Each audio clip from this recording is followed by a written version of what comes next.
శ్రీ గురుభ్యో నమః. శ్రీమాత్రే నమః. మా భక్తి టీవీని ప్రోత్సహిస్తున్నటువంటి మా ప్రేక్షకులందరికీ ధన్యవాదాలు తెలియజేస్తూ 1 సెప్టెంబర్ నుంచి 7 సెప్టెంబర్ వరకు గల కాలానికి రాశి ఫలితాలు తెలియజెప్పుకుందాము. ముందుగా గ్రహస్థితులు. వృషభ రాశిలో గురుగారు, మిథునంలో కుజుడు, కర్కాటకంలో చంద్రబుధులు, సింహరాశిలో రవిగారు, అలాగే శుక్ర కేతువులు కన్యా రాశిలో, కుంభరాశిలో వక్రించిన శనిగారు, అలాగే రాహు వచ్చేసి మీనరాశిలో. ఇక వారాంతంలోకి వచ్చేటప్పటికి చంద్రుని యొక్క స్థితి తులారాశిలోకి వచ్చి ఉన్నది, బుధుని యొక్క స్థితి సింహరాశిలోకి వచ్చి ఉన్నది. ఈ 2 మార్పులే జరిగి ఉన్నాయి. అయితే గ్రహ సమ్మేళనాల యొక్క ముఖ్యాంశాలు ఏమిటి అని పరిశీలించినట్లయితే చంద్ర బుధుల యొక్క కలయిక. ఇక్కడ ఈ 2 కూడా పరస్పర వ్యతిరేకమైనటువంటి గ్రహాలు. మైథలాజికల్గా ఈ చంద్రబుధులు ఇద్దరు తండ్రి కొడుకులు అని చెప్తూ ఉంటారు. అలాగే చంద్రుడికి శత్రువులు లేరు, కానీ బుధుడికి చంద్రుడు శత్రువు. ఇక్కడ ఈ శత్రుత్వం అనేది మిత్రక్షేత్రంలో కాకుండా శత్రుక్షేత్రంలోనే జరుగుతూ ఉన్న కారణం చేత శత్రువుకే బలం ఎక్కువగా ఉంది, చంద్రుడికే బలం ఎక్కువగా ఉంది అని చెప్పి తెలియజెప్పడం జరుగుతోంది. అలాగే నీచలో ఉన్నటువంటి శుక్రుడు ప్లస్ కేతువు ప్రేమ వ్యవహారాల విషయంలో అత్యంత జాగరూకత వహించాలి అని చెప్పి తెలియచెప్పేటటువంటి గ్రహస్థితి. అలాగే వారాంతంలోకి వచ్చేటప్పటికి రవి బుధుల కలయిక బుధాదిత్య యోగంగా తెలియచెప్పడం జరుగుతోంది. సూర్యరాశిలో రవి బుధుల యొక్క కలయిక చాలా చాలా మంచిది, అద్భుతమైనటువంటి ఫలితాలు ఉంటాయి అని చెప్పి తెలియజేస్తూ ఉన్నాను. ఇక శనిగారి యొక్క దృష్టి మేషరాశి మీద పడుతూ ఉంది. అనారోగ్య సమస్యలు ఉండడానికి అవకాశం ఉంది. ఏ ఏ రాసుల వారికి ఉంటుందనేది రాసుల్లో చెప్పుకుందాము. అలాగే శనిగారి దృష్టి రవి గారి మీద ఉంది. ఇది కొంచెం రక్తానికి సంబంధించినటువంటి సమస్యలు ఉండడానికి అవకాశం ఉంది. అలాగే రాజకీయాలకు సంబంధించి కూడా కొన్ని ఇబ్బందులు కనబడుతూ ఉంటాయి. ఇక గురువు గారి యొక్క దృష్టి శుక్రకేతువుల మీద ఉంది. నీచలో ఉన్న శుక్రుని మీద అలాగే కేతువు మీద గురువుగారి యొక్క దృష్టి ఉండడం చాలా మంచిదే. అయినప్పటికీ ఇక్కడ ప్రేమ వ్యవహారాల విషయంలో అత్యంత జాగ్రత్తగా ఉండాలి అని మరొకసారి తెలియజెప్పేటటువంటి గ్రహస్థితి. ఆధ్యాత్మికంగా కాస్త ఆధ్యాత్మిక చింతన ఎక్కువగా ఉంటూ ముందంజలో ఉంటారు అని కూడా తెలియచెప్పచ్చు. నాస్తిక భావాలు తగ్గిపోయి ఆస్తిక భావాలు పెరగడానికి చాలా వరకు అవకాశం ఉన్నటువంటి గ్రహస్థితులు అన్నమాట. ఈ వారం విశేషమైన స్థితి ఏమిటి అంటే గ్రహాలు 1 2 3 4 5 6 7 గ్రహాలు వరస రాసుల్లో ఉన్నాయి.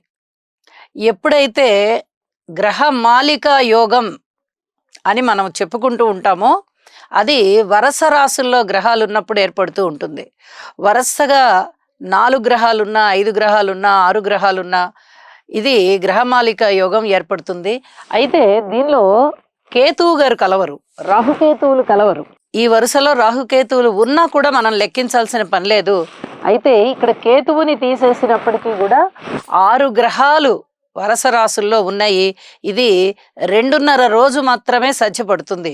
ఎందువల్ల అంటే చంద్రుని యొక్క స్థితి 2.5 రోజు ఒక్కొక్క రాశిలో ఉంటుంది కాబట్టి ఈ స్థితి గ్రహమాలికా యోగం కూడా అన్ని రాసుల వారికి మంచి ఫలితాన్ని ఇస్తుందని తెలియజేస్తూ ఉన్నాను.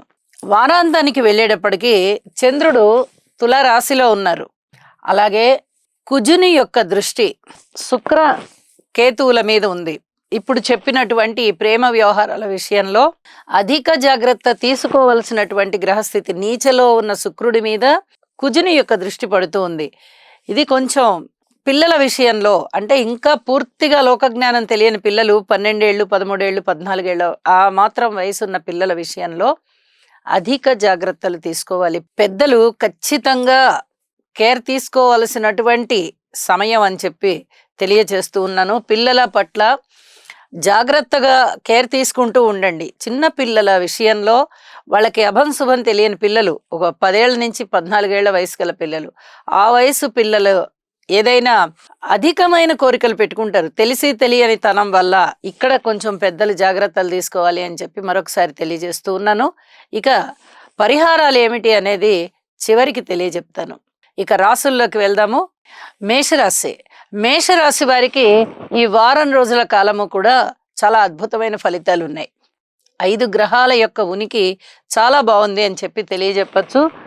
ద్వితీయ స్థానంలో ఉన్న గురువుగారు కానీ, తృతీయ స్థానంలో కుజుడు, చతుర్థ స్థానంలో బుధుడు, అలాగే షష్ఠ స్థానంలో కేతువు, లాభస్థానంలో శనిగారు.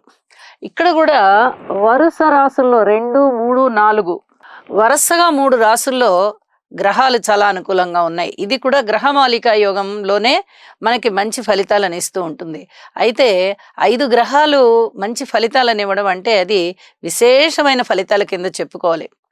ముఖ్యంగా ధనము చాలా బాగా సంపాదిస్తారు. ఆదాయ మార్గాలు పెరుగుతాయి, ఆదాయం పెరుగుతుంది. ఏదో ఈ నెల ఎక్కువ వచ్చింది, వచ్చే నెల ఎక్కువ వస్తుంది, కిందటి నెల కూడా బాగా వచ్చింది, ఇలాంటివి కాదు. కొన్నాళ్ల పాటు స్థిరమైన ఆదాయం ఏర్పడుతూ ఉంటుంది. అంత మంచి గ్రహస్థితి అన్నమాట. ఆదాయం ఏర్పడుతుంది. అలాగే మీ కుటుంబంలో ఐకమత్యత చాలా బాగుంటుంది.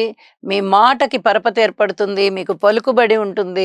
చక్కగా సన్మాన సత్కారాలకు అవకాశం ఉంటుంది. స్వతంత్రమైన నిర్ణయాలు తీసుకుంటారు. ఏ రకమైనటువంటి కార్యక్రమం మీరు మొదలు పెడుతున్నా కూడా అందులో విజయావకాశాలే ఉన్నాయి. చాలా చాలా విజయావకాశాలు ఉన్నాయి. మామూలు విజయం కూడా కాదు. ఇక్కడ సంకల్ప బలం ఉంటుంది. అక్కడ ప్రయత్నం చేసిన పనిలో విజయం సాధించడం ఉంటుంది. అలాగే మీ పేరు బాగా ఉపయోగించుకొని మీ బంధుమిత్రులు కానీ, మీ వ్యాపార భాగస్వాములు కానీ, మీ సంతానం కానీ, ఎవరైనా కానీ లబ్ధి పొందుతారు. స్వగృహ నిర్మాణానికి చాలా చాలా అవకాశాలు కనిపిస్తున్నాయి. మాతృవర్గ రీత్యా అనేక రకాల సహాయ సహకారాలు ఉంటాయి. స్థిర చిరాస్తుల వృద్ధి ఉంటుంది. అనుకోని విధంగా లాభాలు ఉంటాయి. వివాహాది శుభకార్యాలు కుదరడానికి అవకాశం ఉంది. అలాగే వ్యాపార భాగస్వాముల మధ్య అనేక విధాల సఖ్యత కుదురుతుంది. భాగస్వామ్యం చక్కగా రోజు రోజుకి దినదినాభివృద్ధి చెందుతుంది. దూర ప్రాంత ప్రయాణాలు లాభిస్తాయి. స్థాన చలనం ఉంటుంది. ఇత్యాదివన్నీ కూడా చాలా బాగున్నాయి. అలాగే రాజకీయ నాయకులకి బాగుంది. అయితే వీరి విషయంలో కొంచెం జాగ్రత్తలు తీసుకోవాలి. ముఖ్యంగా స్త్రీ రాజకీయ నాయకుల విషయంలో అత్యంత జాగ్రత్తలతో ఉండవలసినటువంటి కాలము. అలాగే కార్మికులు, కర్షకులు, నేత పనివారు, చేతి వృత్తుల వారు ఇత్యాది వారందరికీ చాలా చాలా చాలా బాగుంటుంది. విద్యార్థులకి బాగుంటుంది. స్త్రీలకి బాగుంటుంది. ఇక అన్ని విధాలుగాను అనుకూలమైనటువంటి కాలంగా కనిపిస్తూ ఉంది. ఇక వారాంతానికి వచ్చేటప్పటికి మారిన గ్రహస్థితుల వల్ల చూడండి, చంద్రుని యొక్క స్థితి చాలా అద్భుతంగా 7వ స్థానంలోకి వచ్చింది. ఇది చాలా చాలా చెప్పుకోదగినటువంటి మంచి గ్రహస్థితి అన్నమాట. పబ్లిక్ రిలేషన్ బాగా పెరుగుతుంది. అత్యున్నతమైనటువంటి పురస్కారం అంటే నాకు నా ప్రజలు ఇచ్చినటువంటి మంచి పేర, మంచి సహాయ సహకారాల, ఇదే నాకు అత్యున్నత పురస్కారం అని చెప్పి మీరు చాలా చాలా ఆనందిస్తారు. అటువంటి గొప్ప స్థితి ఈ వారం మీకు ఏర్పడుతుంది అని చెప్పి తెలియజేస్తూ ఉన్నాను. అలాగే పెట్టుబడులన్నీ లాభిస్తాయి.